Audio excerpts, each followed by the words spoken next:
They arrived at Shank, finding themselves having to wait a few minutes as the establishment transitioned from butchery to restaurant. At 5 p.m., the butcher shop closed its doors, only to reopen at 7, with the restaurant elegantly set up, ready to welcome eagerly awaiting patrons. As they stepped inside, Oliver gazed around in awe, his jaw dropping at the transformation. "I guess I was wrong about the butcher," he said, his voice filled with surprise. Pippa smiled smugly. "I told you so," she said, enjoying his stunned reaction. They settled into a cozy booth. The dim lighting and elegant decor creating an intimate atmosphere. As they perused the menu,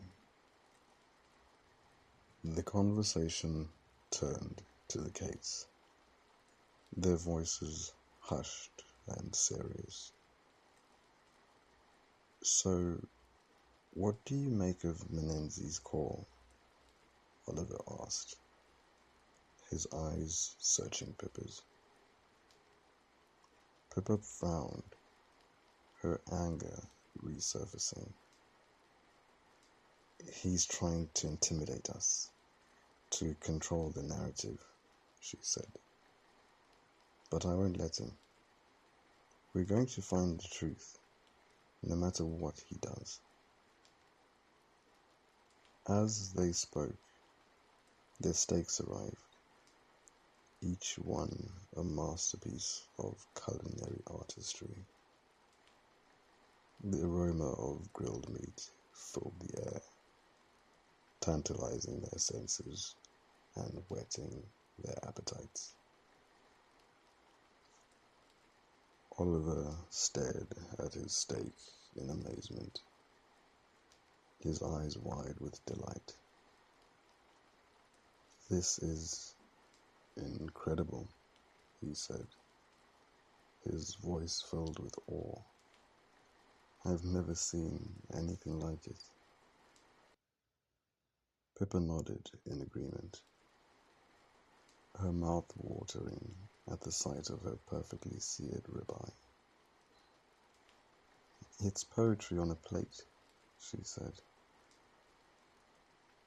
The steak, a canvas of char and crimson, boasted a crust as dark and crisp as autumn leaves, yielding to a heart as tender as a lover's promise. Aromatic juices, like molten rubies, pooled on the plate, whispering of smoky oak and savory secrets. Each bite was an explosion of flavor, a symphony of textures that danced on the palate, leaving them breathless and yearning for more. As they savored their meal, their conversation continued, weaving between the case and the simple pleasures of good food and good company. Then Pippa's eyes caught a set of pictures on the wall.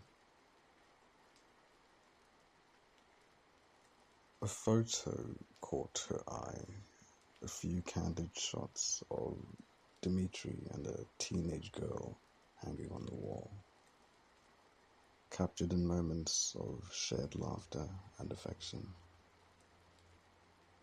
"That must be Eleni," she said softly, her voice filled with warmth. Oliver looked surprised. "How do you know that?" he asked. Pippa hesitated, realizing she had slipped up. I saw it in his paperwork," she lied, hoping he wouldn't question her further. As she thought about the young girl, a wave of concern washed over her. She started thinking about how the young girl is doing, and, more importantly, who must be taking care of her. She asked Oliver to remind her the following morning to look into the daughter just before the dessert arrived.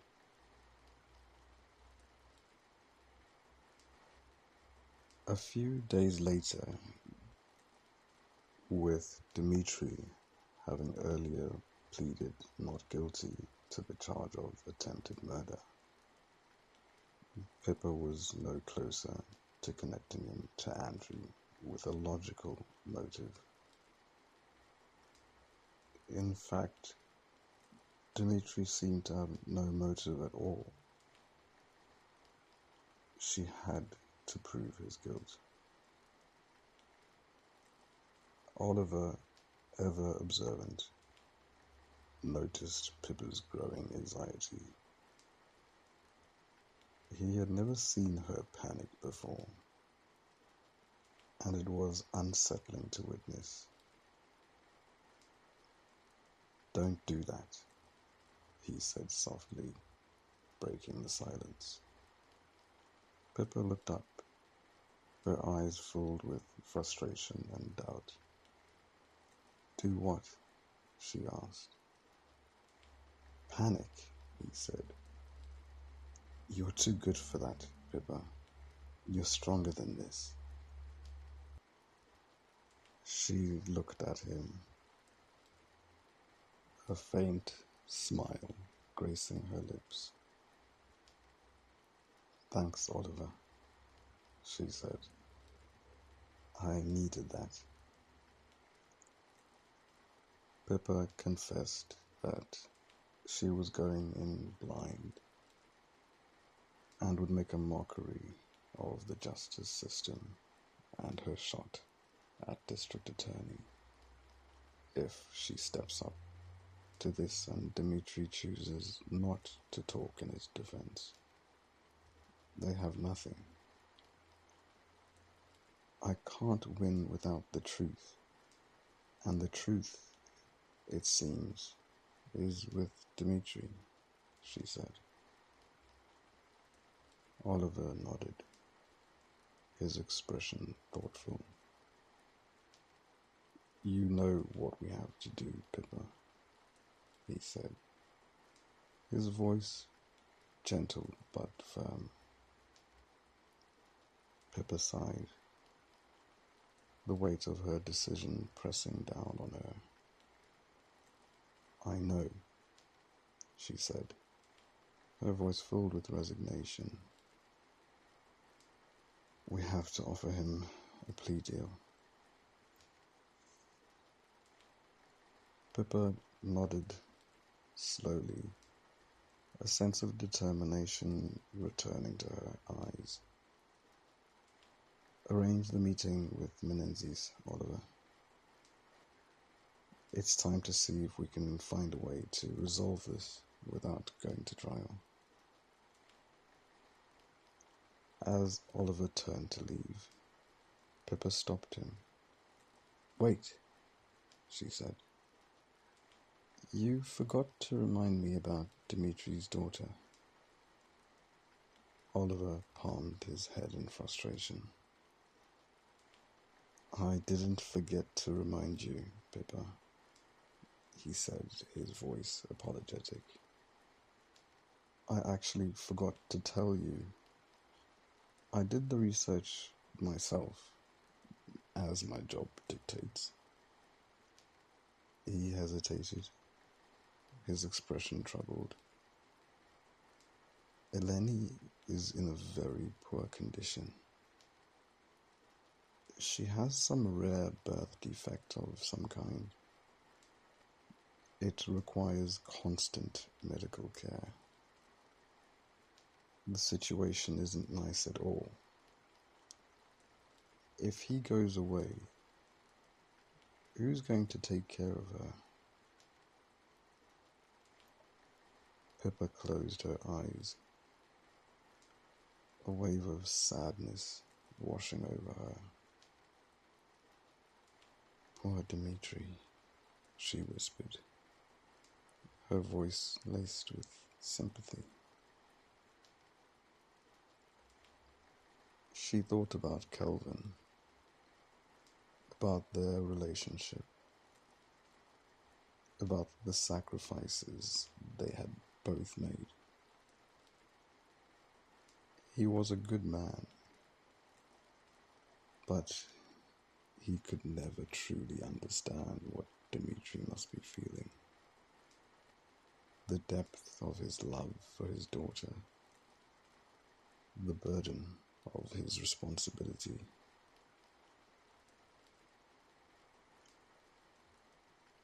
Dimitri sat across from them beside Menzies. His eyes, despite the circumstances, gently glowed, the intensity directed solely at Pippa. She eagerly wanted him to stop, yet dared not ask, basking in the warmth of his gaze. Oliver seemed to notice the unspoken connection, but said nothing, ensuring all recording equipment was running and that all parties had access to water.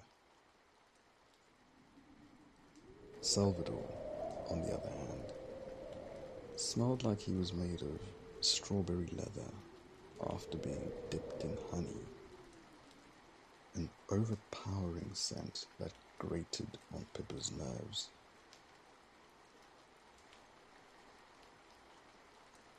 "How have you been, Dimitri?" Pippa asked, her voice softer than she intended.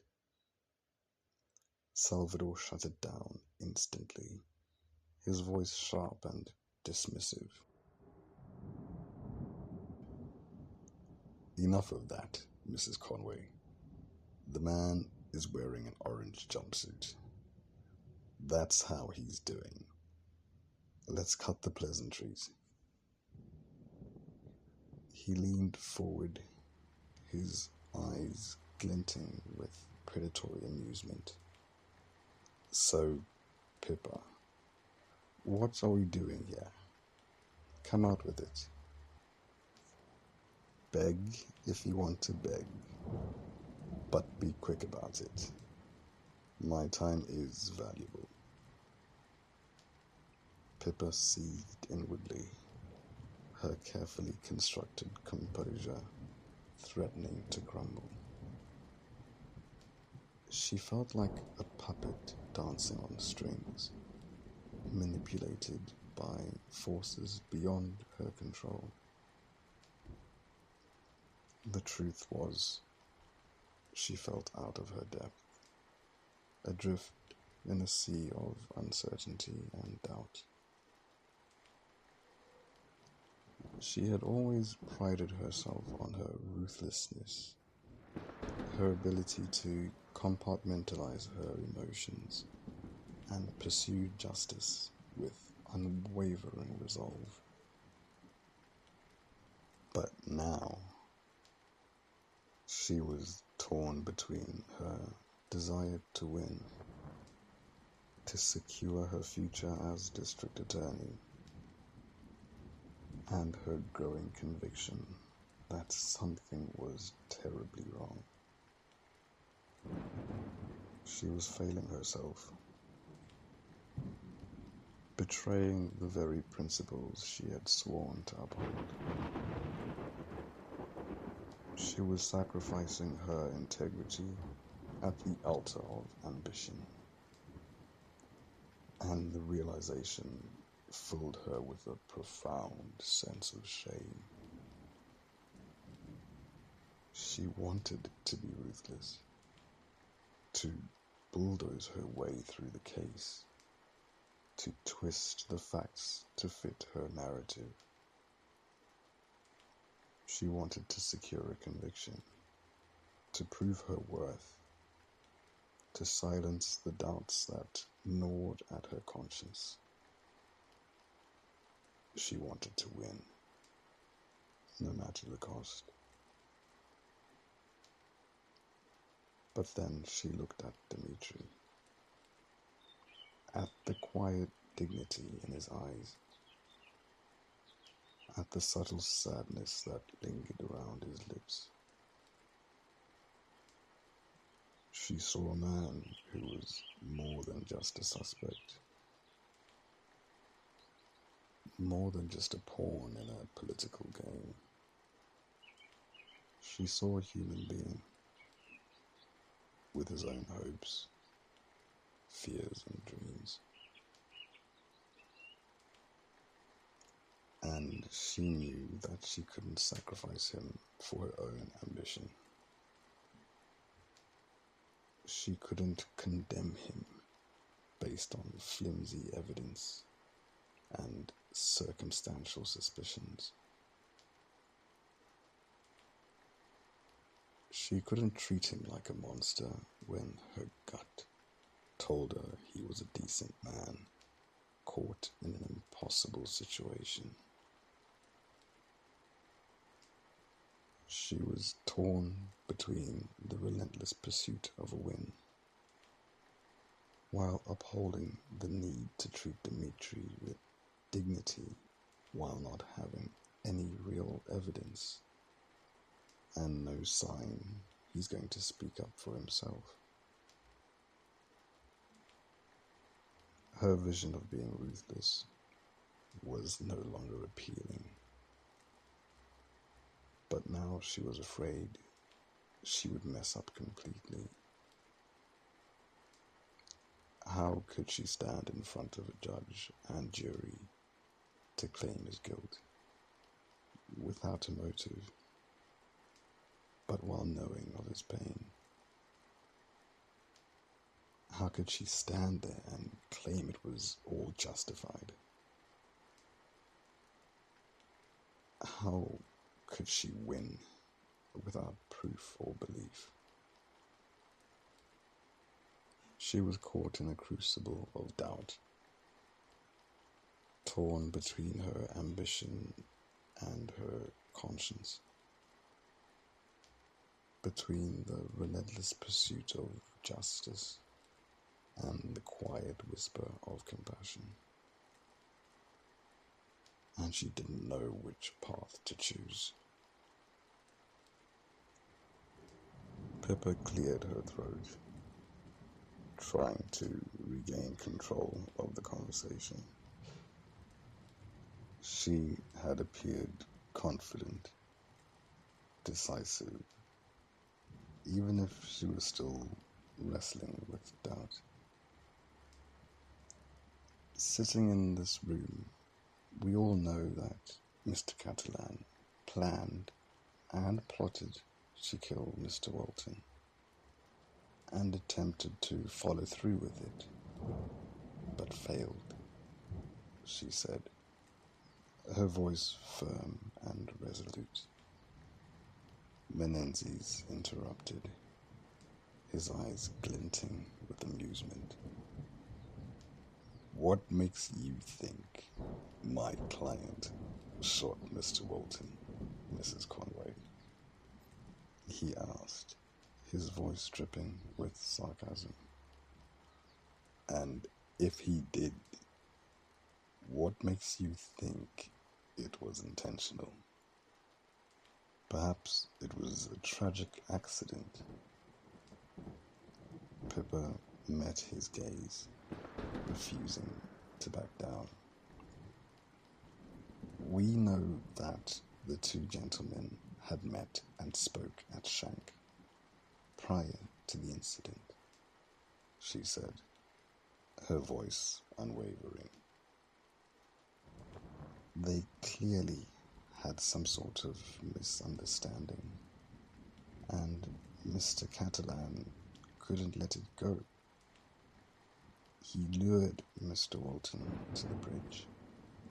Tempers flared, and Mr. Catalan attacked, with Mr. Walton trying to defend himself, as we can see from the defensive wound on his hand.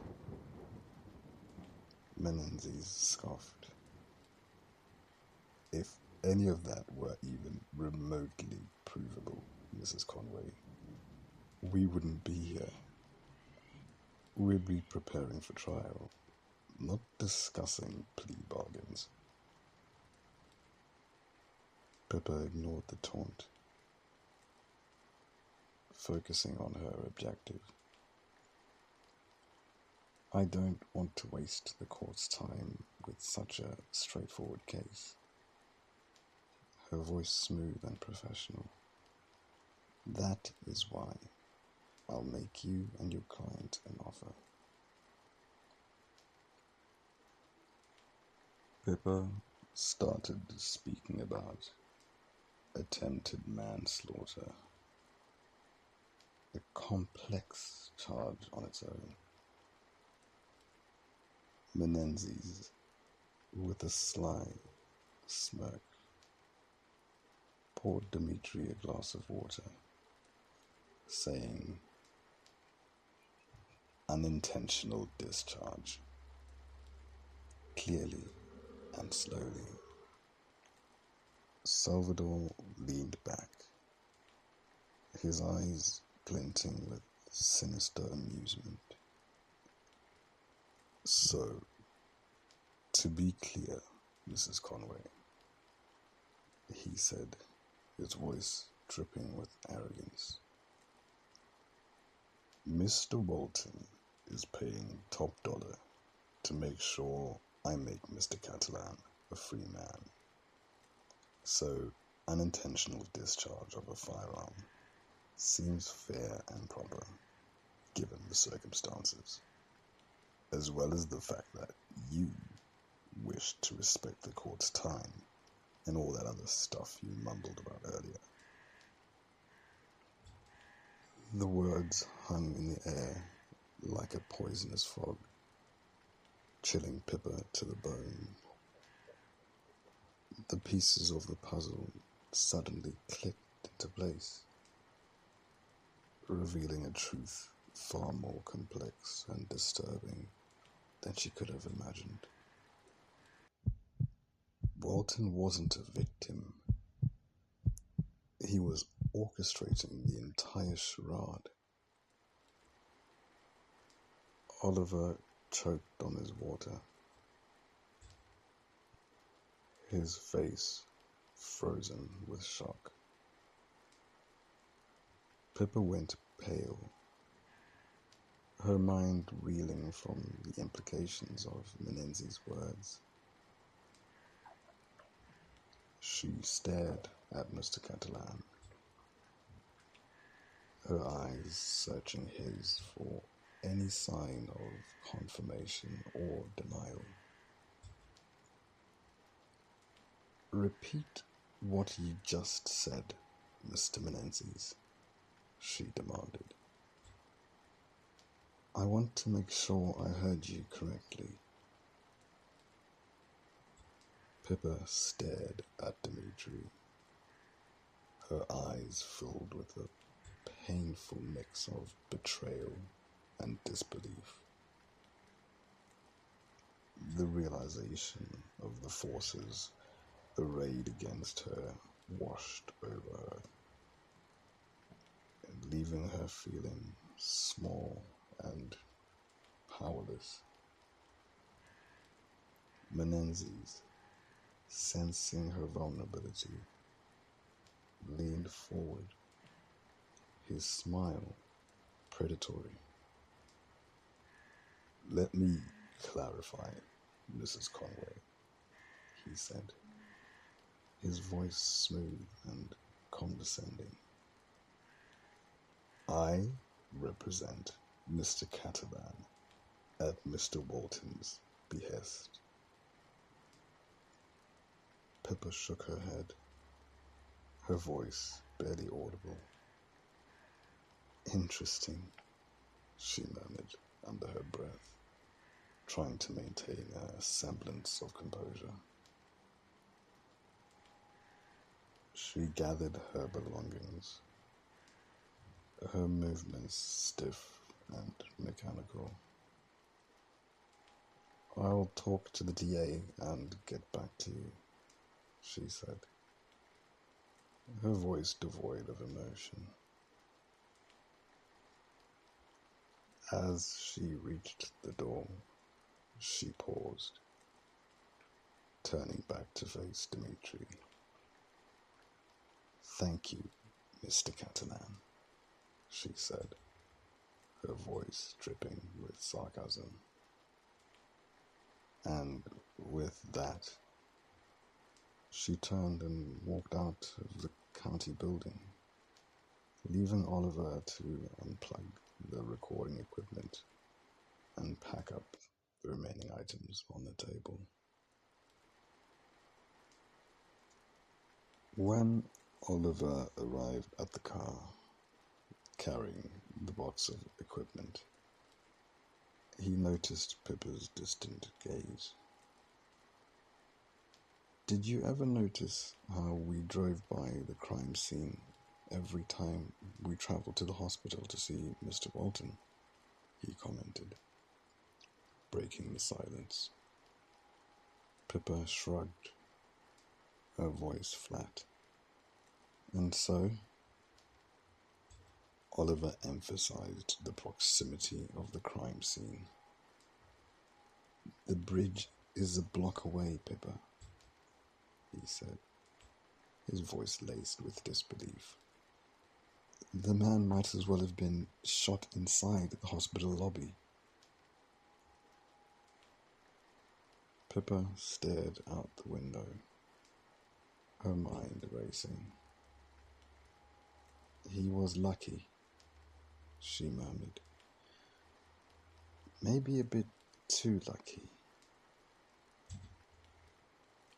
Later that day, Pippa exited a meeting with her boss, her face etched with defeat. She summoned Oliver into her office, her movements sluggish. We'll agree to charge Dimitri with unintentional discharge of a firearm, she said. It's the best we can do. The weight of her decision seemed to crush her. She buried her head in her hands, her body trembling with exhaustion and frustration. As she sat there, paralyzed by despair, the telephone on her desk rang. Oliver answered it, his voice cautious. He put the phone to his chest, looking at Pippa with concern.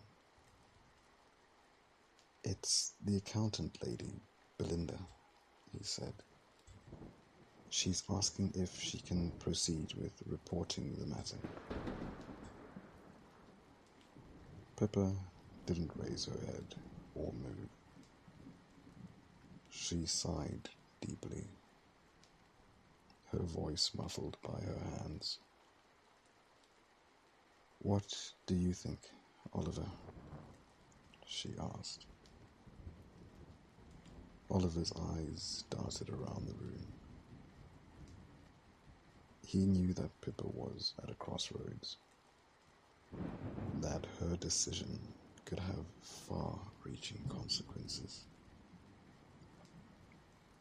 Before Oliver could respond, Pippa's cell phone rang. She sluggishly put it to her ear, and after a few seconds of listening, Her body jolted upright.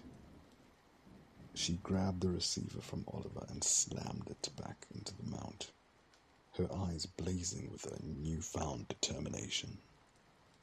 "Let's go," she shouted, scrambling out her chair and heading for the door.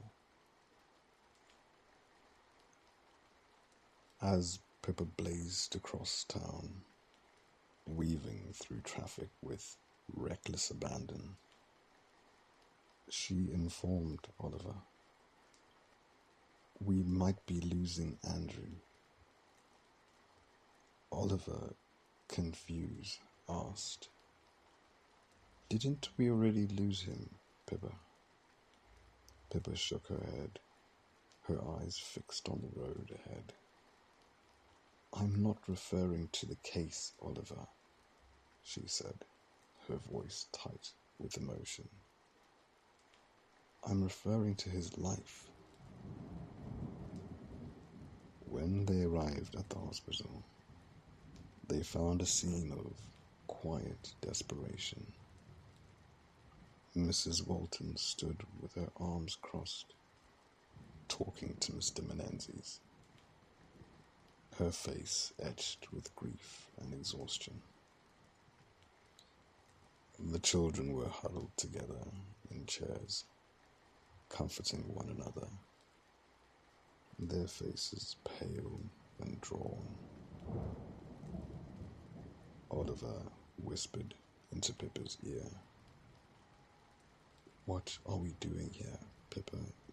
This feels wrong." Pippa shrugged, her expression troubled. "I don't know, Oliver," she said. "But Menzies said Dmitri asked for us to be here." Oliver squinted, his disbelief growing. "So, Dmitri, the man who shot Mr. Walton in the face, who's being defended by a lawyer, being paid for by said man, has requested we come and watch that man die." Pippa offered another shrug, her silence conveying her own confusion and unease. Just then, Dmitri, clad in his orange jumpsuit, appeared, accompanied by 2 guards from the county jail. He looked pale, but his eyes held a strange intensity. They knocked on the door of the suite, and an old, white-haired man in a snug suit peered his head out before letting only Dmitri in. The 2 guards remained posted outside the door, their presence a stark reminder of Dmitri's status. Upon seeing Mr. Catalan, Mrs. Walton broke down crying, her body racked with sobs. She rushed over to her children, embracing them tightly, seeking solace in their presence. Mr. Menzies sauntered over to Pippa, his movements fluid and graceful. They greeted one another respectfully by first name, a subtle acknowledgement of their shared profession. "Do you have something for me, Pippa?" Salvador asked, his eyes searching hers. Pippa nodded, gesturing towards Oliver. He reached into his bag and pulled out a black binder, handing it to Menzies with a grave expression. Mr. Menzies started paging through the binder, his brow furrowed in concentration. Pippa, unable to contain her curiosity, asked, "What's going on, Salvador?" He looked up, his eyes filled with a mixture of sadness and resignation. "Mr. Walton's situation has worsened as of this morning," he said, his voice low and somber. "He was put on life support. He had a meeting with Mr. Simmons before all of this." Oliver spoke up, interrupting their conversation to ask, "Isn't that you?" He pointed to Mr. Menendez. Salvador smiled and said, "I'm merely Mr. Catalan's criminal defense attorney, young one," and pointed to the white-haired man who allowed Dimitri in and said, "That's the Walton family attorney, Mr. Simmons." He then added, his voice tinged with disbelief, "Before the accident, Mr. Walton had met with Mr. Simmons to make an absurd request to change his will." Both Pippa and Oliver exchanged a look of confusion. Menendez continued to scrutinize the document, his expression growing increasingly grim. He told Mr. Simmons to include a clause in the situation where Mr. Walton would ever be put on life support. Mr. Catalan would be entrusted to decide on whether to pull the plug. He says to both of them. The news left Oliver and Pippa visibly stunned, struggling to comprehend the bizarre turn of events. Moments later, Mr. Walton was hurriedly wheeled out of the suite, his body surrounded by a panicked medical team. The urgency of the situation was palpable as they rushed him down the corridors, past everyone, their faces grief-stricken. The door to the suite remained open, and Mr. Catalan gestured to Pippa to come in. She hesitated for a moment, then followed him inside.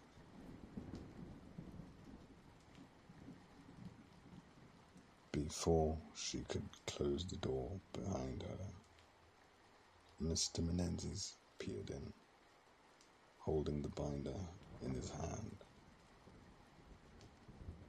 He gestured for Catalan to sign in multiple places before vanishing out the door, leaving Pippa alone with Dimitri. Mr. Catalan sighed, his shoulders slumping with weariness. He turned to Pippa, his eyes overflowing with the mixture of sadness and resignation. Pippa, unable to contain her curiosity, asked, "What happened, Dimitri? What's going on?" Dimitri paused, gathering his thoughts. "It all started a few weeks ago," he said, his voice low and somber. I had met Mr. Walton at my restaurant when he arrived for a business meeting hosted by another company.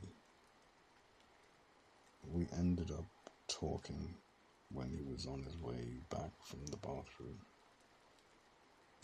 The conversation became personal when I expressed how my daughter had a heart defect from birth, and that her blood type was so unique it caused a major challenge on the donor list. I said I would offer my own life just to get a chance at saving Eleni's life. Dmitri continued. Mr. Walton expressed he was actually the same blood type. Mr. Walton, still talking like a CEO, continued that he is facing a massive dilemma and that his entire empire is about to implode and his whole family is about to lose everything, and he can't let that happen. The man said he would also give his life for his family, then asked me if, given the chance, would I take his life to save Eleni's. Dmitri paused, his voice choked with emotion. I refused, he said, his eyes glistening with unshed tears. I told him that I wasn't a murderer. Mr. Walton said he thought I said I'd do anything before walking away and returning to his table. The following week, Mr. Walton returned, this time with his family. They had dinner, and Mr. Walton let his family leave with the driver before talking to me alone. He wanted me to meet his family and show me what he was trying to protect. We then orchestrated a plan where I was to shoot Mr. Walton close to the hospital where my daughter was currently awaiting a matching donor. Then I would drive off in the opposite direction to evade suspicion. He flinched when I took the shot and raised his hand. Pippa's eyes widened in disbelief. Why didn't Mr. Walton just take his own life?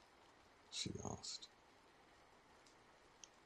Dmitri shook his head, his expression filled with sadness. The clause in his life insurance explicitly excludes death by his own hand. If avoided, the payout would be massive and also cover every single debt under his name. Pippa, still reeling from the revelations, inquired, since all of these acts tie you to the case, won't the insurance company deem it an assisted suicide? Dmitri paused, his gaze meeting hers. Not based on the plea deal I just signed, deeming it an accidental discharge, he said. Pippa was gobsmacked, her mind struggling to process the information. She was weak at the knees, the weight of Dimitri's confession, threatening to overwhelm her.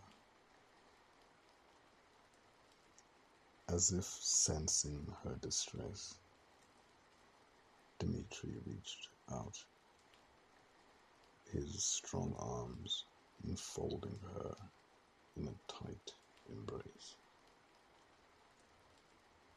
She clung to him, burying her face in his shoulder, her body racked with soft sobs.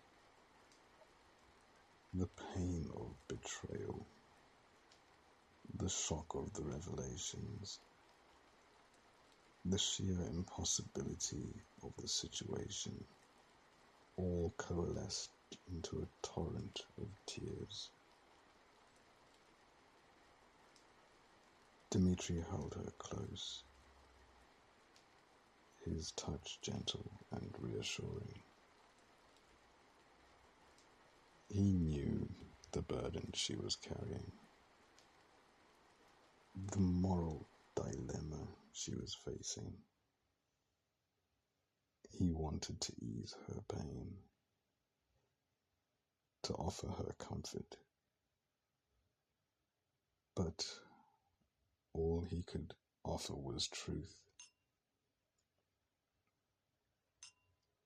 "Thank you, Pippa," he whispered, his voice thick with emotion. "Thank you for listening, for understanding. It was so hard for me to do all of this." But Andrew knew that Mrs. Walton wouldn't have been able to pull the plug. Plus, it was my cross to bear. Only I could release him from his torment while saving my daughter. He pulled back slightly, his eyes searching hers. "Andrew was a good man, Pippa," he said, his voice filled with genuine respect. "He was willing to sacrifice everything for his family, just as I'm willing to do for Eleni." He leaned down, pressing a tender kiss on Pippa's forehead. "I need to be with my daughter before the surgery begins," he said, his voice burdened with a mixture of hope and trepidation. "I need to be there for her, to give her my strength." With a final squeeze of her hand, Dimitri turned and walked out of the suite, his figure disappearing down the corridor. Pippa stood alone, her heart shattered into a million pieces, the weight of her responsibility heavier than ever before.